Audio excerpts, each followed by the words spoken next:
Subhanallah waktu dan tempat kami persilakan. Bismillahirrahmanirrahim. Assalamualaikum warahmatullahi wabarakatuh. Alhamdulillah wassalatu wassalamu ala Rasulillah Muhammadin abdillah. Asyhadu an la ilaha illallah wa asyhadu anna Muhammadan abduhu wa rasuluh. Allahumma shalli ala sayyidina Muhammad wa ala ali Muhammad wa barik. Bapak, Ibu, adik-adik jamaah Mushola Nurul Huda, kalau bukan karena taufik dan hidayah Allah, kalaulah bukan curahan nikmat sehat walafiat dari Allah Subhanahu wa taala, rasanya kita tidak ada di sini. Jadi oleh karena itu, yang pertama kami ingin sampaikan, mari kita sama-sama mengucap hamdalah alhamdulillahirabbil alamin. Allah memperkenankan kita berada di tempat yang baik ini, Mushola Nurul Huda, untuk melaksanakan amaliyah Ramadan. Sholat Isya sudah kita tunaikan, tinggal lagi nanti kita sholat tarawih dan witir. Bapak dan Ibu serta anak-anakku sekalian, saya diberi kesempatan untuk menguraikan sedikit banyak tentang bagaimana menjadikan Al-Quran sebagai pedoman hidup. Jadi kalau anak-anak judulnya adalah Al-Quran sebagai pedoman hidup. Ini anak-anak saya ada yang mencatat tugas dari sekolah, terus sekali itu saya. Bapak dan Ibu sekalian, ada sebuah surat dalam Al-Quran, suratnya pendek sekali ya. Anak-anak hafal semua ini, kita juga hafal. Suratnya pendek sekali, tapi maknanya dalam sekali. Saking begitu dalamnya surat yang pendek ini, Imam Syafi'i bilang begini, kalaulah orang ini atau kita ini mempelajari surat yang akan saya sebut nanti ini secara mendalam, maka sudah cukuplah itu untuk mendalami Al-Quran. Sampai seperti itu bayangannya. Artinya saking lengkapnya gitu. Wah Pak, kalau itu saya nggak usah belajar Al-Quran ya Pak, belajar yang itu aja Pak, yang surat yang nanti Pak. Tidak, tapi ini pengertiannya adalah begitu maknanya dalam, sehingga Imam Syafi'i menyebutkan, kalaulah kita belajar secara mendalam surat ini, insya Allah kita akan memperoleh hasil yang maksimal. Surat tersebut anak-anak namanya surat Al-Asr ya, Al-Asr. Apa ya anak-anak ya? Bismillahirrahmanirrahim. Wal 'ashr innal insana lafi illa alladziina wa 'amilus shalihat wa tawassaw bil haqq wa tawassaw bis sabr. Bapak Ibu sekalian, ini disebut dengan surat Al-Asr. Kalau terjemahannya wal asri, demi waktu, demi masa. Innal insana lafi husrin, sesungguhnya manusia ini berada dalam suatu wadah kerugian. Ada dalam wadah kerugian, semuanya berada dalam wadah kerugian. Illal ladzina amanu wa amilus shalihat, kecuali orang-orang yang beriman dan beramal soleh. Wa tawassaw bil haqq wa tawassaw bis sabr. Kalau gitu yang tidak rugi siapa? Illal ladzina amanu, yaitu orang yang beriman, wa amilus shalihat, orang-orang yang beramal saleh, ya. Wa tawassaw bil haqq wa tawassaw bis sabr, orang yang selalu berwasiat dalam kebaikan dan kebenaran. Ini disebutkan Al-Asr. Asr ini gini Bu, ada kebiasaan orang-orang di sana, ini orang Arab, suratnya Makkiyah. Surat Al-Makkiyah itu Pak Sugeng, surat yang diturunkan di Mekah. Jadi ada dua golongan surat, ada yang diturunkan di Madinah disebut Madaniyah, ada juga disebut Al-Makkiyah, yaitu surat-surat ayat-ayat yang diturunkan di Mekah. Yang ini diturunkan di Mekah. Bagi yang sudah umroh yang haji tahu, ya, di Mekah diturunkannya itu. Nah, kebiasaannya itu kalau waktu asar, habis asar duduk-duduk setelah sholat, duduk gitu, kayak kita lah gitu. Kenapa waktunya asar? Rupanya terlepas dari jam kerja kan? Saking kita juga sama kan? Kalau misalnya yang masuknya jam 7 bisa pulang jam 3 atau setengah 4. Kalau yang jam 8 mungkin lebih dari itu. Nah, dari obrolan dari hari ke hari itu, dari biasa ke biasa itu, sering ada obrolan begini. Wah, ini hari sial banget deh. Kenapa? Dagangan gak begitu laku. Apa ya? Wah, persis dong saya. Kenapa? Kamu kan gak jual. Saya di kantor, ibu bos marah-marah. Dari pagi sampai siang, benar-benar hari sial luar biasa. Nah, sering itu ada obrolan yang menyatakan hari itu sial. Kadang waktu dia cerita, hari ini luar biasa, hari yang mujur sekali. Bukan main. Dagangan nih, biasanya jam 2 belum apa-apa, jam 11 udah kelar habis semuanya. Gitu. Nah, dia bilang hari ini hari yang mujur. Islam meluruskan bahwa tidak ada hari yang sial dan hari yang mujur. Semuanya sama. Hari itu sama, kecuali ada hari-hari yang diistimewakan, tapi bukan harinya. Ya, misalnya hari Jumat itu memang asyadul ayam ya. Kemudian ada bulan yang disucikan ya. Ada. Tetapi hari tidak ada hari yang mujur atau hari yang sial. Al-Asr juga berarti peras. Kayak kita ibu-ibu memeras kelapa jadi santan itu asr namanya. Kok gitu ya? Ya, karena jam 3 jam 4 itu ibarat orang kerja baru selesai memeras keringat, maka disebut dengan al-asr. Dan kita ingin mengupas bagaimana sebetulnya menjadikan Al-Quran sebagai pedoman hidup. Bapak Ibu sekalian, setiap agama itu punya kitab suci, dan khusus Islam kitab sucinya namanya Al-Quran. Al-Quran sebagai pedoman hidup, Al-Quran sebagai aturan yang harus kita laksanakan. Seperti misalnya perusahaan otomotif. Kalau motornya atau mobilnya keluaran Toyota, maka buku petunjuk yang harus dipakai adalah buku petunjuk Toyota. Kalau kita punya Toyota kemudian rusak, kita gunakan cara-cara mesin suci kita bukan malah baik, malah rusak. Betul, orang Islam.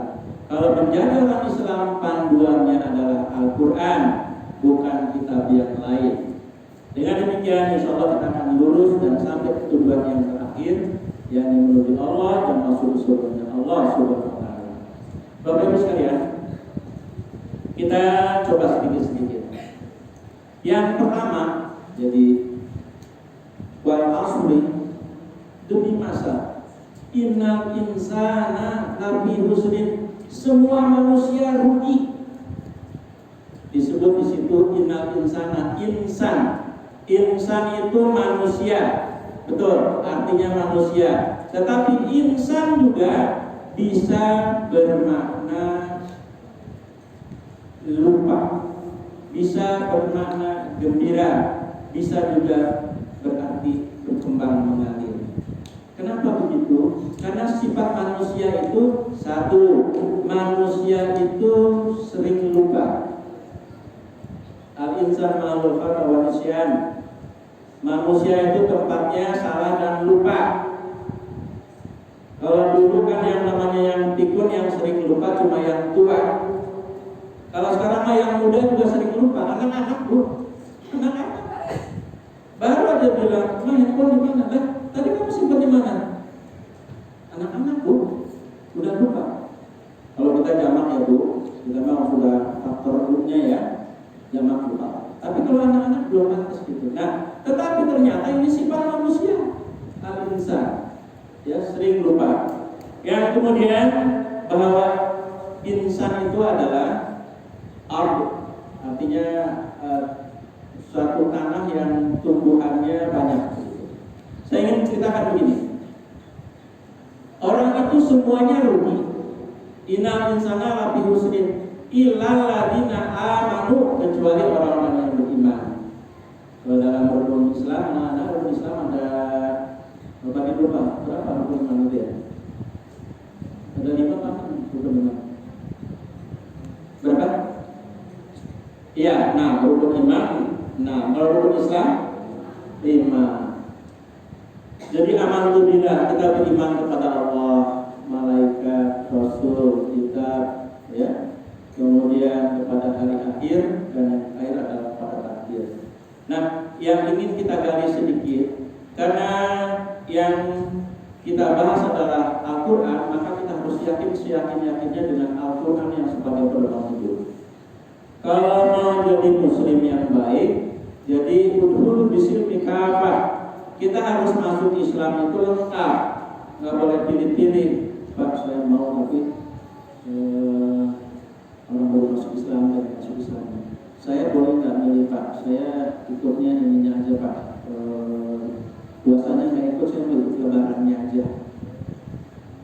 Pak, saya nggak mau zakatnya Pak, tapi kalau ada penerimaan zakat saya mau. Nah, itu mau masuk Islamnya tidak apa-apa. Tidak semua orang masuk Islam harus seluruhnya. Jadi yakin dengan Al-Quran, seyakin-yakinnya bahwa itu adalah firman Allah Subhanahu wa Ta'ala yang mengantarkan manusia ke alam yang baik. Ya, Al-Quran itu pedoman hidup untuk kini dan yang akan datang, untuk di dunia dan di akhirat. Jadi yang paling sulit adalah beriman kepada takdir. Takdir Bu, takdir itu adalah ketentuan Allah, baik takdir baik maupun takdir buruk. Kita harus yakin seyakin-yakinnya bahwa apa saja yang diberikan oleh Allah itu adalah yang terbaik bagi kita. Tidak ada seorang pun yang ingin kena musibah. Tidak ada seorang pun yang ingin celaka. Tidak ada seorang pun yang ingin sakit. Semuanya ingin mulus, ingin lurus. Dan ketika Allah sudah mentakdirkan kita harus sakit dan segala macam, kita harus menerima dengan sebaik-baiknya. Jadi ilal ladzina amanu. Jadi orang yang tidak rugi atau orang yang beruntung adalah orang yang beriman kepada Allah dan seterusnya, termasuk diantaranya adalah beriman kepada takdir yang diberikan oleh Allah Subhanahu wa Ta'ala.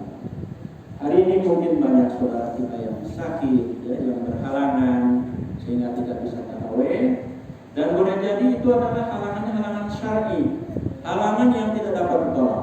Maka berkewajiban bagi kita untuk mendoakan saudara kita yang sakit, mudah-mudahan sembuh, diangkat penyakitnya oleh Allah Subhanahu wa Ta'ala. Siapa saja di antara keluarga kita, tetangga kita, sahabat kita, handai kawan kita yang sakit, yang dekat maupun yang jauh, mohon kepada Allah kiranya Allah berikan kesembuhan, angkat penyakitnya. Illal ladzina amanu, ya, orang yang beriman kepada Allah. Kemudian siapa lagi yang beruntung? Artinya yang tidak rugi. Illal ladzina amanu wa amilus shalihat, yaitu orang-orang yang beramal soleh. Kita bingung mungkin amal soleh itu yang mana gitu. Mudah Bu. Amal soleh itu artinya amal yang bermanfaat. Apa saja yang kita lakukan dan itu memberi manfaat, baik kepada diri kita sendiri, kepada keluarga, kepada lingkungan, itu termasuk dengan amal soleh. Termasuk ibu-ibu sekarang ini, ibu-ibu ini paling banyak tabungannya dibanding bapak-bapak, apalagi bulan Ramadan. Asal syaratnya ya, Ibu-ibu yang mengurus suami sekarang ini di bulan Ramadan ini itu luar biasa, ditingkatkan pahalanya luar biasa. Ibu-ibu yang mengurus menyiapkan anak-anak untuk berbuka sahur dan segala macam, Allah lipat gandakan luar biasa. Amin ya robbal alamin. Jadi kalau dihitung-hitung bisa-bisa prosentasenya tertinggi pahalanya kalau ibu. Kata bapak yang nakal. Enggak dong, bapak juga sama makan sampai juga. Ya, tapi intinya Bapak Ibu sekalian, beramal kita mengurus keluarga, persiapan Ramadan ini luar biasa, dan itu Allah janjikan dengan pahala yang luar biasa. Jadi apa saja yang dikerjakan dan itu memberi manfaat, maka disebut dengan amal soleh. Ya. Kita sering bilang mudah-mudahan anak-anak kita menjadi anak yang bermanfaat. Itu yang disebut mudah-mudahan anak kita itu menjadi anak yang soleh. Sama itu. Jadi makanya oleh itu kita doakan anak-anak kita biar menjadi anak yang soleh, anak yang berguna. Kalau dalam bahasa anak-anak, berguna bagi pusat bangsa dan agama. Itu benar begitu. Ila ladina amanu wa amilus sholihat. Nah, bagian ini yang jarang dibahas dulu. Bagian terakhir. Wa tawasaw bil haqq wa tawasaw bis sabr. Orang yang beruntung itu, orang yang tidak rugi itu, orang yang selalu berwasiat, memberi wasiat tentang kebenaran, tentang kesabaran. Kita rasanya kalau ingat wasiat itu ingat warisan aja. Jadi bayangin kita kalau wasiat itu kalau orang sudah mau meninggal, ternyata tidak. Jadi wasiat itu adalah penyampaian sesuatu kebenaran dengan cara yang baik. Jadi wasiat itu tidak pernah disampaikan secara keras, tidak pernah dikatakan dengan kasar. Ada nggak orang yang berwasiat itu dengan, anak, saya berwasiat ya, kalau nanti saya begini-begini, itu kan wasiat namanya. Kalau wasiat itu mesti disampaikan dengan baik. Saya tanya kepada bapak-bapak, bapak sudah pernah berwasiat belum kepada istri dan anaknya? Berwasiat tentang kematian? Harusnya sudah, Pak. Yang sudah melewati usia 40, 50, 60 dan seterusnya harus. Jangankan yang 40, sekarang kan usia tidak, azal tidak mengenal usia ya Bu, tidak mengenal. Hanya patokannya orang sering, saya kalau sudah 40, 50, baik, saya ingin katakan begini. Sekarang ini sudah waktunya kita berwasiat kepada keluarga. Karena kita tidak tahu. Kita tidak tahu kapan kita akan meninggal. Dan ini menimbulkan masalah di keluarga kalau kita belum berwasiat. Saya di rumah sudah berwasiat beberapa kali karena saya juga diajarkan begitu oleh orang tua. Jadi almarhum bapak saya sebelum meninggal, kurang lebih 15 tahun sebelum meninggal, dia sudah memanggil anak-anaknya dikumpulkan. Dia berwasiat, anak-anak, saya kumpulkan sengaja hari ini, tiada lain, kita mendahului takdir. Saya ingin menyampaikan, kalau nanti saya meninggal, tolong pertama jaga ibadah sholatnya, semua peribadatan dijaga. Hal-hal yang terkait dengan harta dan segala macam atur sedemikian rupa, jangan menimbulkan percekcokan, perselisihan dan segala macam. Saya serahkan hal-hal untuk mengatasi semua ini kepada kakak yang paling besar. Dan sudah dilakukan seperti itu. Nah ini sudah saya lakukan di keluarga saya. Saya sudah panggil anak-anak saya, itu hanya 2. Ibu sedang sakit, sekarang ini istri saya sedang sakit. Tapi saya bilang, ibu, memang yang sakit ibu. Tapi kalau soal meninggal belum tentu ibu. Boleh jadi saya duluan. Banyak kan ya Bu? Yang sakit siapa, yang meninggal duluan siapa, ada kan Bu? Nah itu kita harus berani berwasiat. Udah Bapak Di, jangan angkut-angkutin apa. Enggak Bu, bukan angkutin. Memang sudah seharusnya begitu. Ya, berwasiat dan dengan cara yang baik dan dalam suasana yang sedang menyenangkan. Jadi kalau kita mau berwasiat kepada anak-anak, kepada istri kita, tolong dilaksanakan sedang dalam keadaan baik, enjoy, senang, bahagia. Jangan sedang marah-marah. keputusan yang diberikan waktu marah-marah tidak sah. Jadi kalau di marah-marah lagi lapor anak sini kumpul, saya sampaikan ya, itu tidak sah.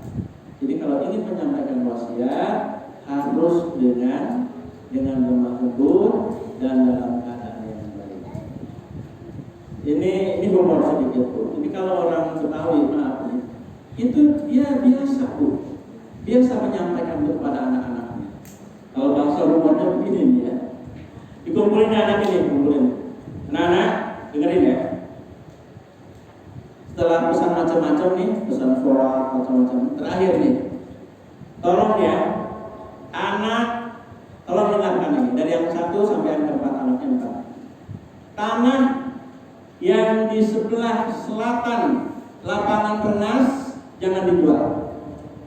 Saya ingatkan itu, jangan dijual.